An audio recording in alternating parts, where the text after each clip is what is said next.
Motion कैसे होने वाला है। अभी हमें बस ये चीज देखनी है क्या वो पीरियोडिक है और क्या वो रेक्टिलिनियर तो नहीं है। तो सबसे पहले तो इनकी मीन पोजीशन निकालो ना। एफ नेट तो 0 कर सकते हो ना, ये कहां पर एफ नेट 0 हो जाएगा,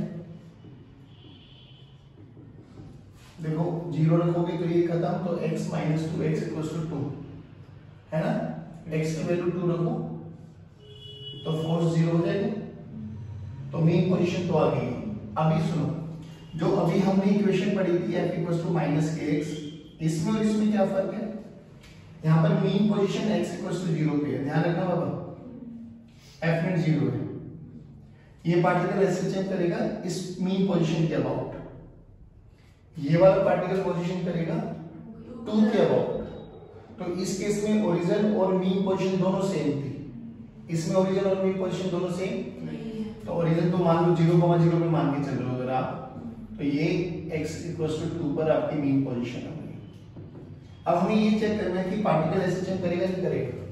तो इस मीन पोजीशन से एक बार बड़ी वैल्यू रख के देख लो, एक बार छोटी वैल्यू रख के देख लो, फोर्स की डायरेक्शन पता लग जाएगी। अगर 3 रखूं तो 3 माइनस 2 1 का क्यूब 1 माइनस 2, फोर्स इस डायरेक्शन में, x इक्वल्स टू 3 पे फोर्स इस डायरेक्शन में है, तो लग तो रहा है, हो सकता है 1 रख के। अब इससे एक कम रखो 1 माइनस 2 माइनस 1 माइनस 1 का cube minus 1 minus minus plus, तो x इक्वल्स टू 1 पे इधर फोर्स करना है। सो परफेक्ट ऐसे चल। इधर देखो मेन पोजीशन तो अभी भी 2 पर है, अब 2 से बढ़ा के देखो 3 माइनस 2 1 का स्क्वायर माइनस फोर्स इधर, हाँ यस 1 माइनस 2 माइनस 1 का स्क्वायर प्लस 1, अभी भी फोर्स इधर, यानी इस केस में 3 पे है तो भी इधर, 1 पे है तो भी इधर। तो ये कैसा मोशन, रेक्टिलिनियर। कैसा, रेक्टिलिनियर। बोलो यहाँ तक समझ में आया पक्का। अब थोड़ा सा क्वेश्चन अच्छा सा करते हैं, क्वेश्चन सुनना आराम से। हमसे बोला गया, अब देखो आराम से है ना, बहुत इजी सा क्वेश्चन है, जवाब देना। मान लो एक स्प्रिंग है हमारे पास और ये ब्लॉक एम है, इनिशियली मेन पोजीशन पे है, ठीक, इनिशियली कहाँ है, मेन पोजीशन। हमने इसको कंप्रेस कराया तो सिचुएशन कुछ ऐसी होगी, ठीक है। ये आ गया ब्लॉक, ये अपनी मेन पोजीशन से कितना कंप्रेस हुआ है, लेट अस सपोज ए, तो ये ए इसका एम्पलीट्यूड बन गया। अगर मैं इसको यहां से छोड़ दूं तो ये इस मेन पोजीशन के अबाउट 2m फ्लो मोशन करेगा। टाइम पीरियड बोलो, टाइम पीरियड बोलो 2 pi under root m by a, इसमें तो कोई दिक्कत नहीं।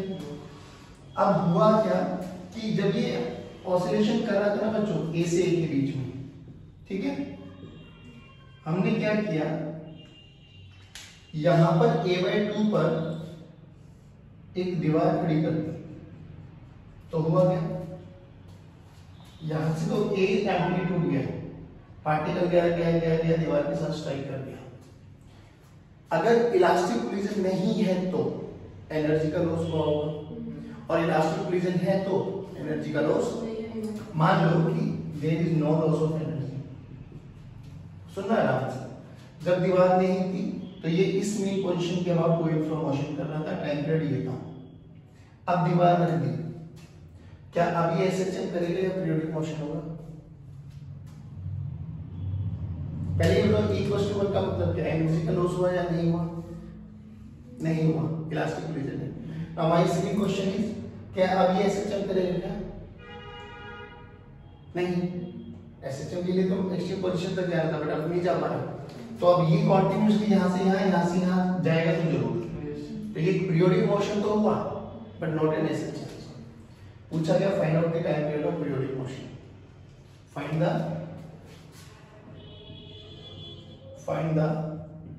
Time period of periodic motion. अब मुझे एक बात बताओ, कैसे क्या है क्वेश्चन को, थोड़ा अप्रोच लगाने की बात है, क्वेश्चन को वर्बली भी बोल सकते हो, कोई बड़ी बात नहीं। बस मुझे इतना बताओ, जब हम SHM के बारे में बात कर रहे थे x इक्वल्स टू 0 से x इक्वल्स टू +1 + a या x इक्वल्स टू -a,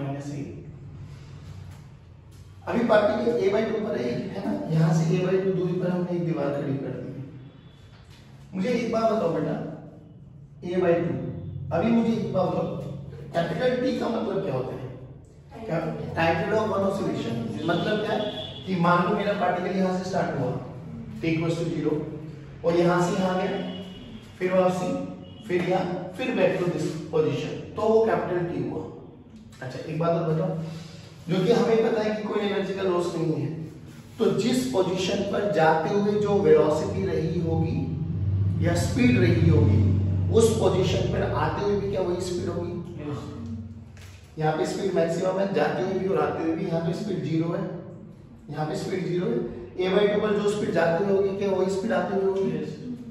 अब ध्यान से देख, अगर ये इलास्टिक कोलिजन ना होता तो क्या कोलिजन के बाद स्पीड v * e हो जाती है?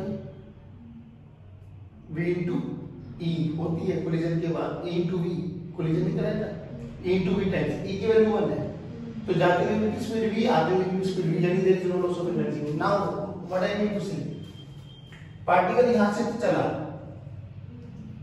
पहले तो यहां से यहां जाना था इसको कायदे से, है ना, ये कंप्लीट टाइम पीरियड था जिसको हमने कैपिटल T से रिप्रेजेंट किया। अब पार्टिकल ने क्या किया, यहां से यहां गया, टकरा के वापसी आ गया, तो जो यहां से यहां जाने का समय वो तो लगेगा ही नहीं। अगर मुझे ये टाइम पता लग जाए तो क्या कैपिटल T में से वो माइनस कर सकते हो? Will get the answer. अब देखो ये कॉन्सेप्ट समझ में आया, फेजर डायग्राम में देखो, फेजर डायग्राम में क्या होगा। अब थोड़ा आराम से समझना, बहुत आसान कॉन्सेप्ट होते ही, देखने में थोड़े से मुश्किल लगते हैं बट होते बहुत आसान। ये मीन पोजीशन, ये -a, बताओ पार्टिकल t इक्वल्स टू 0 पे है तो -a, मीन पोजीशन पे नहीं, -a कंप्रेस करके छोड़ा है ना, -a ये रहा, यानी यहां पर ये रहा, दीवार कहां पर है? a/2, यानी यहां पे ये दीवार है, पार्टिकल ऐसे गया, यहां दीवार मिली, जब यहां पर ऐसे जा रहा है तो स्पीड इस डायरेक्शन में भी है, दीवार मिली, फटकते एकदम स्पीड चेंज हो गई, यानी यहां से डायरेक्ट यहां पर आ गया, फिर ऐसे गया, नहीं आया, पक्का? यानी मुझे ये टाइम पीरियड निकालना बस, पार्टिकल ऐसे जाएगा, यहां से यहां जाएगा, फटक से यहां आ जाएगा, ये ब्रिज, गॉट इट? अब मुझे अगर ये पता लग जाए कि भाई ये टाइम कितनी देर में कवर करेगा, खत्म आंसर। अब देखो ये कैसे निकालते हैं, अब तो पता लग गया होगा। ये बोलो ये कितना है, ये बोलो, ये बोलो, क्या ये एंगल और ये एंगल निकाल सकते हैं? सेम होगा, ये 60 डिग्री आएगा, तो ये 60, ये भी 60, तो टोटल एंगल 120 into π/180, क्या यही ओमेगा इंटू टी के बराबर है? Theta equals to omega T. ये देखो कितने में गया, 6 दूनी 12, परफेक्ट, 2π/3। इधर देखो ओमेगा को क्या लिख सकते हैं, 2π/T इंटू टी, 2π कैंसिल हो, तो छोटे टी की वैल्यू देखो नहीं है, तो t/3 ये टाइम है जो यहां से यहां तक आने में लगता था इसको, पर ये टाइम तो बच गया, तो टाइम पीरियड क्या है, t माइनस t/3, तो जो नया टाइम पीरियड ऑफ ऑसिलेशन आया है दैट इज 2t/3। जल्दी बताओ ये आया नहीं आया? अब मैं इस दीवार को कहीं पे भी लगा दूं, इसमें कोई दिक्कत, कुछ भी दिक्कत नहीं आने वाली भाई। मैंने a/2 पे लगाया, a/2 पे लगा दो, a/3 पे लगा दो, a/4 पे लगा दो, a/6 पे लगा दो, नहीं आया समझ में? सिंपल आपको ये देखना है कि दीवार लगने से कोलिजन इलास्टिक है, तो पलट के आएगा वापसी यहीं पर, ऐसा नहीं कि अभी पीछे चला जाएगा या कम रह जाएगा। हाँ कम रह सकता था अगर कोलिजन इलास्टिक होता, क्योंकि एनर्जी का लॉस हो जाएगा, तो वो यहाँ से यहाँ जाएगा, नहीं आया समझ में? तो वो थोड़ा बस ये कोलिजन इलास्टिक है, ये समझ में आया पक्का? अब मुझे एक छोटी सी बात और बताओ, याद करो आप लोगों ने फ्रिक्शन में ब्लॉक ऑन ब्लॉक प्रॉब्लम्स पढ़ी थी, क्या वो क्या था, उसकी कंडीशन क्या थी, साथ साथ एक्सेलेरेशन करने के लिए हम पहले एक ब्लॉक ढूंढते थे जिसपे केवल फ्रिक्शन लगता था, फिर उसकी मैक्सिमम एक्सेलेरेशन निकालते थे, है ना। फिर साथ साथ चलना है तो उसकी एक्सेलेरेशन जो जिसपे केवल फ्रिक्शन लगा था, सिस्टम की एक्सेलेरेशन उसके बराबर या उससे कम होनी चाहिए। अगर ऐसा हुआ तो साथ साथ एक्सेलरेट करेगा, और नहीं हुआ तो दोनों अलग अलग हो जाएंगे। पक्की बात है। सेम उसी कॉन्सेप्ट में एक छोटा सा क्वेश्चन सुनो। बोला गया कि हमारे पास एक स्प्रिंग है और एक ब्लॉक रखा हुआ है मास M, कैपिटल M, ठीक है। इसके ऊपर एक छोटा सा मास रख दिया M, बट अब ध्यान रखना यहाँ पे म्यू रखा हुआ है, यहाँ म्यू फ्रिक्शन है, ठीक है। स्प्रिंग का कांस्टेंट के दे दिया हमें। बोला गया find out the maximum amplitude, find out the maximum amplitude for साथ साथ SHM,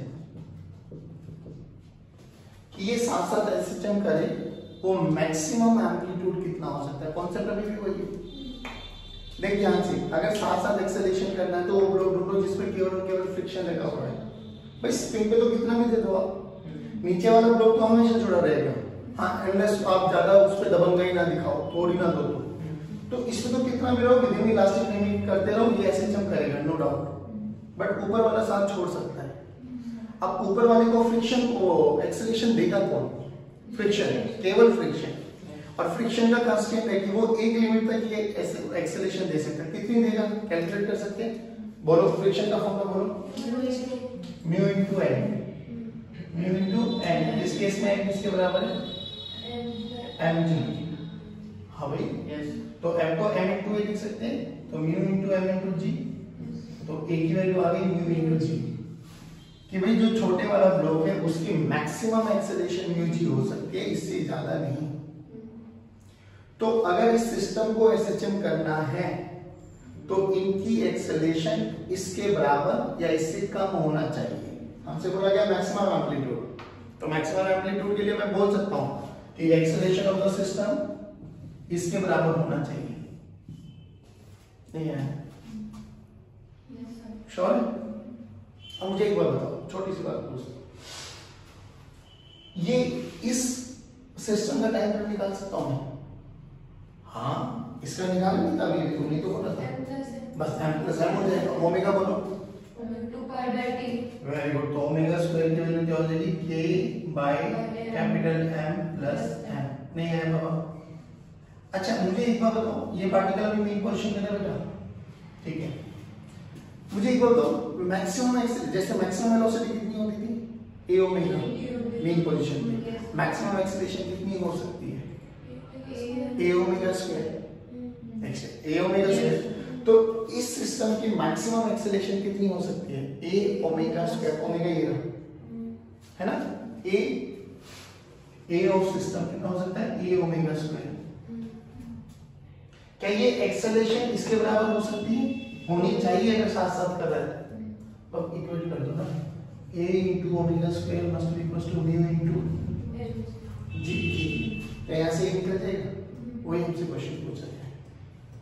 कोई दिक्कत? पक्का? सिंपल याद क्या रखना है, फ्रिक्शन देख लो कि फ्रिक्शन मैक्सिमम एक्सेलरेशन कितना दे सकता है, ठीक है। और वो सिस्टम की एक्सेलरेशन के लिए हमें a कैलकुलेट करना था। ओमेगा स्क्वायर तो देखो ये तो कांस्टेंट रहेगा, ये तो मासेस पे डिपेंडेंट है और k पे डिपेंडेंट है, तो a निकाल लो यहाँ से। अब a की वैल्यू तो बहुत आसानी से आ गई, a this is equal to mu g by omega square की वैल्यू बोलो, mu g by m plus m by k। नहीं है बेटा? पक्का? Go through. अभी हम बात कर रहे हैं सीरीज कॉम्बिनेशन। वैसे तो आप लोग डायरेक्ट फॉर्मूला याद रखो,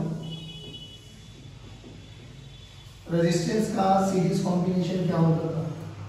प्लस R2, और parallel combination R1 by R2 by R1 plus, बिल्कुल उल्टा है। अगर स्प्रिंग्स हमारे पास, ये हम उसमें भी पढ़ चुके हैं वर्क पावर में। अगर स्प्रिंग ऐसे लगी हुई है बाबा, let's say having K1 and K2, तो K इस दोनों स्प्रिंग को मैं एक से इक्विवेलेंट मतलब एक से रिमूव कर सकता हूँ, जो काम ये दोनों मिलके करेगी वो अकेला ये करेगी। तो ये के इक्विवेलेंट का फॉर्मूला होता है यहाँ पर K1 K2 bye K1 plus K2, ठीक है ना। और पैरेलल में हाँ, पैरेलल में अगर हम बात करें कि अगर ऐसे दो स्प्रिंग लगी हुई है हमारे पास,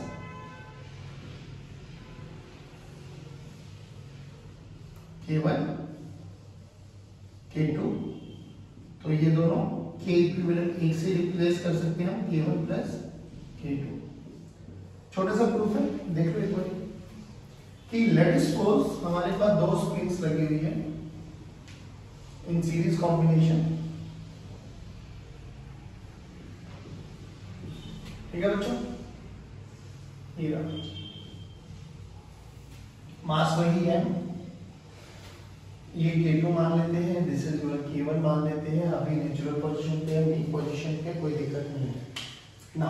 अपन को क्या करना होगा, इसको डिस्प्लेस कराया गया है, ठीक है। अगर हम इसको डिस्प्लेस कराएं तो ऑब्वियसली इसमें भी लोकेशन आएगी, इसमें भी लोकेशन आएगी और कुछ ऐसा हो जाएगा। ये वाला पॉइंट यहां पहुंच गया, ठीक है। मान लो मीन पोजीशन से ये डिस्प्लेसमेंट हुआ x, ठीक। तो K1 में भी कुछ ना कुछ लोकेशन आया होगा, K2 में भी कुछ लोकेशन आया होगा, वी डोंट नो कितना लोकेशन आया। लेट अस सपोज मान लेते हैं कि इसमें जो लोकेशन आया है, let us suppose this is x2, और जो इसमें लोकेशन आया है, let us suppose this is x1। इसमें लोकेशन, इसमें लोकेशन, बट ये पक्का है कि इन दोनों के लोकेशन मिला के क्या हुआ है x1, है ना।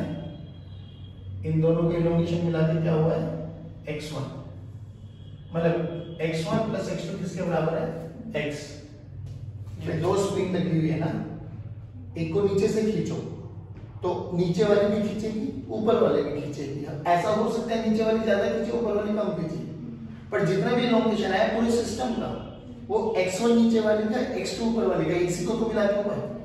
अब ऐसा हो मान, ऐसा मान के चलो कि लेट्स से हमने 1 सेंटीमीटर इसको इलोंगेट किया, तो ऐसा हो सकता है कि x1 0.7 आ जाए और x2, बट दोनों को मिला के हुआ तो 1 सेंटीमीटर ही होगा। तो will write it x1 plus x2 this is equals to x, an equation. इस पे जब हम देखें तो f नेट किधर लगा बाबा, अंदर की तरफ कितना लगा, K1 into x, K1 into x, x लिखूं या x1 लिखूं, x1, क्योंकि स्प्रिंग 1 में लोकेशन x1 आया ना, तो जो नेट फोर्स लगेगा वो F के x1, K1 x1 के बराबर होगा, है ना। तो F नेट कितना है बेटा, K1 x1। यहाँ तक कोई दिक्कत। अब हमारा टारगेट ये है, हमें तो x पता है, x1 x2 थोड़ी ना पता है, हमें तो ये पता है कि हमने कितना इलोंगेट किया 1, और वो 0.7 है, 0.3 है, 0.4 है, 0.6 है, we can not say anything. तो अपन को तो x की टर्म्स में आंसर निकालना है। अब इस x1 को x की टर्म्स में रिप्लेस करो, दैट्स इट। इधर देखो, यहाँ पर नेट फोर्स कितना था 0, स्प्रिंग मास से अभी भी नेट फोर्स कितना होगा 0 होगा। तो खुद सोच के देख, इस वाले लाइन पे कितना फोर्स लग रहा होगा K1 x1, इस पे कितना लग रहा होगा K2 x2, क्योंकि ये इधर जाना चाहिए और वो उधर जाना चाहिए, नहीं आया समझ में। तो नेट फोर्स देखो F नेट कितना होगा बेटा, इस पॉइंट के पर जो कि स्प्रिंग मासलेस है, तो मास तो है, तो F must be equal to m into a, m तो 0 है, तो F must be equal to 0 every time। तो F at A should be equal to 0, therefore K1 x1 must be equal to K2 x2। हमें यहाँ से x1 replace करना है, तो क्यों ना यहाँ से x2 की वैल्यू निकालो, इसमें पुट कर दो, x1 x की टर्म में आ जाएगा, है ना। तो पुट करो x2 की वैल्यू देखो क्या आ गई, K1 x1 by K2। इस इक्वेशन को उठा के यहाँ रखो, तो देखो क्या है, x1 plus K1 x1 by K2 this is equal to x। x1 common ले लो, x1 कॉमन ले लो, K2 plus K1 by K2 this is equal to x। तो x1 की वैल्यू क्या है बच्चों, x K2 by K1 plus K2। अब इस वाले वैल्यू को उठा के यहाँ रखो, तो F नेट देखो K1 K2 x by K1 plus K2। क्या यही K इक्विवेलेंट बन जाएगा हमारा? तो K इक्विवेलेंट वही तो आ गया। इस सीरीज कॉम्बिनेशन का छोटा सा प्रूफ है, ठीक है। पैरेलल देखो बच्चों, पैरेलल तो बहुत सिंपल सा प्रूफ है, ना भी बताओ तो आप कर सकते हो, समझदार हो।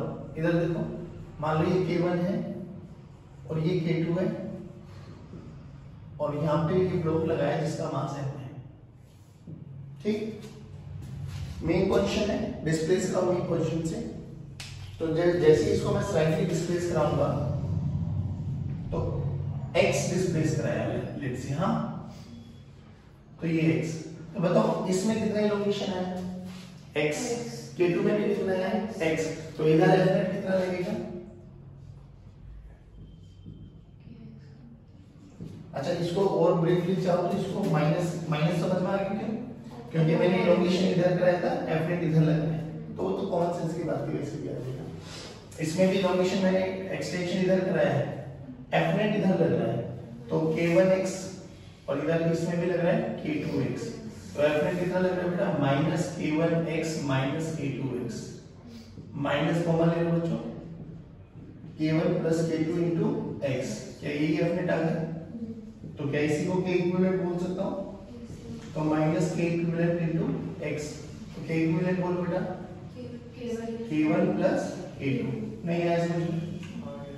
अच्छा, मुझे एक चीज और बताओ, अगर कोई ऐसा कॉम्बिनेशन दे दे आपको कि ये एक स्प्रिंग है K1, यहाँ पे एक ब्लॉक लगाया गया मास m, दूसरी स्प्रिंग है K2, कैसा कॉम्बिनेशन है? सीरीज है पैरेलल। चलो वेरी गुड, सही बोल रहे हो, बोलो। हाँ जी, ये मेन पोजीशन, क्यों ना मेन पोजीशन से थोड़ा सा डिस्प्लेस कराओ। लेट्स से मैंने इसको यहाँ पे लेके आ गया और ये कितना डिस्प्लेस हुआ? x, ठीक। अगर ये x डिस्प्लेस हुआ तो ये x कंप्रेस हुआ होगा। अरे बोलो भाई, ये x इलोंगेट हुआ होगा, ये अपनी नेचुरल पोजीशन पे आना चाहता है, वो भी अपनी नेचुरल। तो इधर ये फोर्स लगाएगा कितना? K1x, ये फोर्स लगाएगा इधर कितना? K2x। एफ नेट बोलो अभी भी, K1x प्लस K2x। अरे ये कैसा कॉम्बिनेशन बना? पैरेलल। कैसा कॉम्बिनेशन बना? अभी तो निकाले नहीं है। अब एक कॉम्बिनेशन में टाइम पीरियड पूछा जाता है, निकाल सकते हो भाई? हमें टाइम पीरियड के लिए क्या चाहिए था? K equivalent. तो अब टाइम पीरियड का फॉर्मूला क्या हो जाएगा बच्चों? T equals to 2 pi under root m by K equivalent. m by series होगा तो ये कॉम्बिनेशन, पैरेलल होगा तो वो कॉम्बिनेशन। अब वैसे बताना, हाँ, जरूरी नहीं है करना है, बट आप मुझे थोड़ा सा वो हिंट दे दो कि आपको समझ में आ गया। मान लो एक दीवार है, एक स्प्रिंग है जिसका इलोंगेशन मतलब K मान लेते हैं, और यहाँ पर भी K और यहाँ पे 2K। अब ये एक सिस्टम बना दिया जिसमें मास m लगाया हुआ है। क्या इसका टाइम पीरियड निकाल सकते हैं? जल्दी बताओ कैसा कॉम्बिनेशन? नीचे वाला सीरीज इसके साथ और इन दोनों का कॉम्बिनेशन पैरेलल। क्या इन तीनों का K इक्विवेलेंट निकाल सकते हो? टाइम पीरियड का फॉर्मूला बोल दो जल्दी। 2 by root m by K। 2 by root कल। अभी टाइम पीरियड निकालने के लिए हम लोगों ने एक तो जनरल तरीका देखा। सबसे पहले मेन पोजीशन निकालो, मेन पोजीशन फोर्स रिलेशन निकालो, स्लाइटली डिस्प्लेस कराओ x, एफ नेट लिखो, try to convert F net into minus kx format by using mean position force relation और by using any mathematical operation, and you will get the k equivalent mass. अभी पता क्या होता है बच्चों, जब आप ये क्वेश्चंस कर रहे होते हैं ना, तो बहुत सारे क्वेश्चंस में आपको लगेगा कि ये जो जनरल प्रोसेस है ना, ये बहुत कॉम्प्लिकेटेड चला जाता है। तो उससे टाइम पीरियड निकालना ऐसा नहीं निकाल सकते, निकाल तो सकते, बट कहीं ना कहीं हम कुछ ना कुछ लॉजिकली गलत कर देते हैं। तो ये जो मेथड अभी करें, जिसको बोलते हैं एनर्जी मेथड, ये हर एक क्वेश्चन के लिए एप्लीकेबल है। मुझे एक छोटा सा ट्रेलर बताओ, अभी अपन बात करेंगे एनर्जी मेथड के बारे में, ठीक है? अभी मुझे इतना बताओ बस कि अगर मैं आपसे पूछूं, ये एक स्प्रिंग ब्लॉक सिस्टम है, इसका टाइम पीरियड बोलो कितना? ये एक स्प्रिंग ब्लॉक सिस्टम है, टाइम पीरियड बोलो। T equals to 2 pi under root m by K। और ये हमने कैसे निकाला था, find out mean position force relation. अभी एनर्जी मेथड भी है ना, तरीका भी वही है। देखो अब क्या करना है, हमें पता है कि एसएचएम के ड्यूरेशन में यू विल रियलाइज कि हमने कुछ एक ऐसा ग्राफ देखा था, if you remember.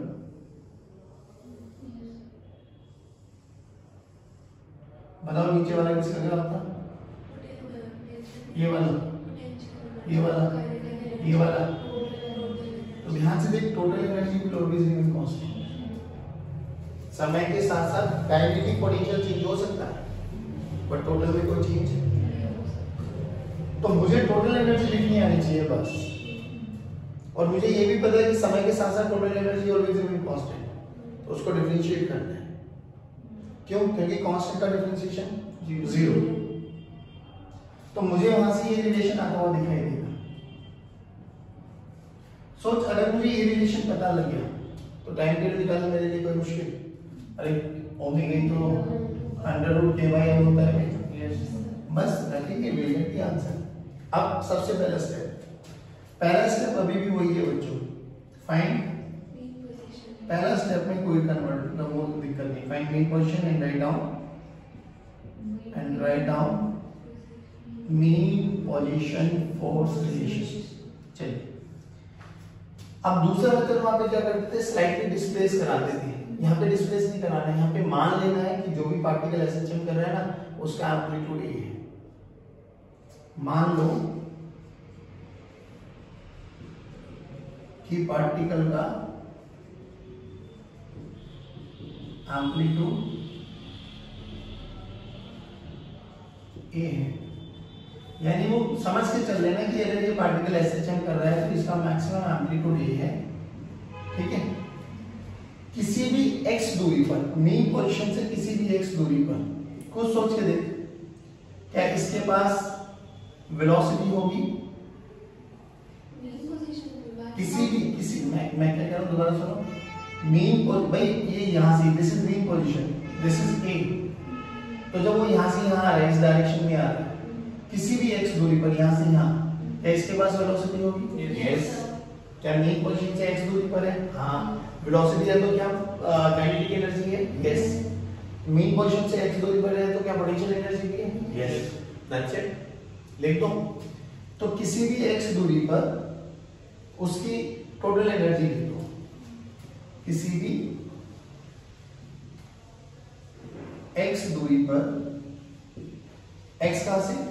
Mean position, x from mean position पर टोटल एनर्जी लिखो। बस बोलो, लिखो total energy, half mv² plus half kx²। ये तो बना, बस यहां से आंसर आएगा। देखो अब क्या करो, एनर्जी मिल गई। अब जो कि हमें पता है समय के साथ साथ energy change, total energy will always remain, d/dt कर दो, d/dt करो। देखो d/dt तो 0 आ गया, इस टर्म को करो। अब थोड़ा हेल्प करना भाई, 1/2m कांस्टेंट, v चेंज होगा क्या? हाँ, क्योंकि यहाँ मैक्सिमम है, यहाँ 0 है। x चेंज होगा क्या? हाँ, यहाँ 0 है, यहाँ मैक्सिमम है, तो x और v चेंज है। अब ध्यान से देखना, तो v वेरिएबल है, तो 2 को नीचे लेके आओ, 2v और v का dv/dt नहीं आया, v वेरिएबल है। तो यहाँ पे क्या आ गया, 2 into v पावर नीचे, पावर कम, dv/dt प्लस 1/2 कांस्टेंट है, 2x dx/dt। चलो चलो चलो, 1/2 k 2x dx/dt। ध्यान से देखो, t 2 कैंसिल आउट। इक्वेशन क्या बनी? 0, this is equal to mv dv/dt plus kx dx/dt। तो mva this is equal to minus kxv। ma किसके बराबर? ये रिलेशन देखिए, वही तो बस वही तो निकाली। तो a की वैल्यू कंपेयर कर, तो ओमेगा स्क्वायर की वैल्यू √k/m, तो टाइम पीरियड 2 पाई √m/k नहीं आया। ये मेथड थोड़ा कन्वीनियंट होता है बच्चों को समझने के लिए कि तरीका वही है। अभी भी यहाँ पे मीन पोजीशन पे एफ नॉट 0 था तो हमने कोई एक्सटर्नल सोर्स लगाया नहीं था तो कोई दिक्कत नहीं, बट अभी भी वही सबसे पहले find out mean position, write down mean position, force relation, मेरी हेल्प करना, ठीक है। एक क्वेश्चन साथ साथ मिलकर करेंगे। अब हमसे बोला गया कि चलो वो तो हॉरिजॉन्टल में था और ये अपन वर्टिकल में करते हैं। टाइम पीरियड अभी भी क्या आएगा, यही तो आएगा अच्छा मुझे ये बताओ, अगर तो मैंने इसको छोड़ दिया तो क्या ये अभी नेचुरल लेंथ पर है या तो ये तो मीन पोजीशन है, नेचुरल लेंथ है जी, तो यहाँ से ये कितना मान ले। चलो सबसे पहले क्या करना है, मीन पोजीशन निकल गई यहाँ, क्या करो लिखो ना इसको थोड़ा ब्रैकेट में बंद कर देते हैं ना। चलो बोलो भाई, mg this is equals to kx naught, mg this is equals to, अरे ऐसे क्या कर रहे हो, अब स्लाइटली नहीं करना, हमें मान लेना कि इसका एम्पलीट्यूड a होगा, यहां से ये a, तो कहीं पर भी x दूरी पर, यहां से ये x दूरी पर जब ये नीचे जा रहा है तो इसके पास क्या क्या होगा, काइनेटिक एनर्जी, पोटेंशियल एनर्जी का समेशन होगा। तो एनर्जी लिखो हाफ mv², ये तो है। पोटेंशियल एनर्जी देखो half k x naught plus x का whole square plus half x plus x naught का होल स्क्वायर। और भी कुछ है क्या, स्प्रिंग की तो हो गई है, ग्रेविटेशनल पोटेंशियल एनर्जी mgh, लेकिन ध्यान रखना वो mgh लिख किसके रेफरेंस में रहेगा, याद करो ग्राउंड कहीं से भी लिख दो कोई दिक्कत नहीं। यहाँ माना था तो mgh, वो जब यहाँ पे क्या माना है 0, तो बेटर है आप मीन पोजीशन पे पोटेंशियल एनर्जी ग्रेविटी क्या मान लो 0। तो मीन पोजीशन से देखो नीचे डिस्प्लेस हुआ कितना x, अरे यहाँ से यही तो डिस्प्लेस हुआ है, x भी तो लिख लेना मुझे, तो कितना डिस्प्लेस हुआ x, मीन पोजीशन से नीचे हुआ है तो माइनस mgx, ये बन गया टोटल एनर्जी।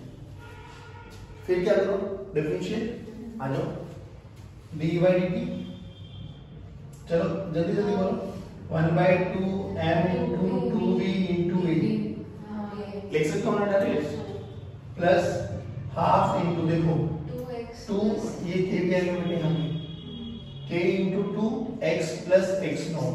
नाउ x का with respect to time, x nought तो कांस्टेंट रहेगा थ्रू आउट, x का विद रिस्पेक्ट टू टाइम dx/dt को भी लिख सकता हूं minus mg dx/dt v equals to 0 है ना। करो देखो ये 2 ने 2 को मारा, 2 ने 2 को मारा, तो will get mva plus kxv plus kxv v, kx naught v minus mgv equals to 0, पक्का।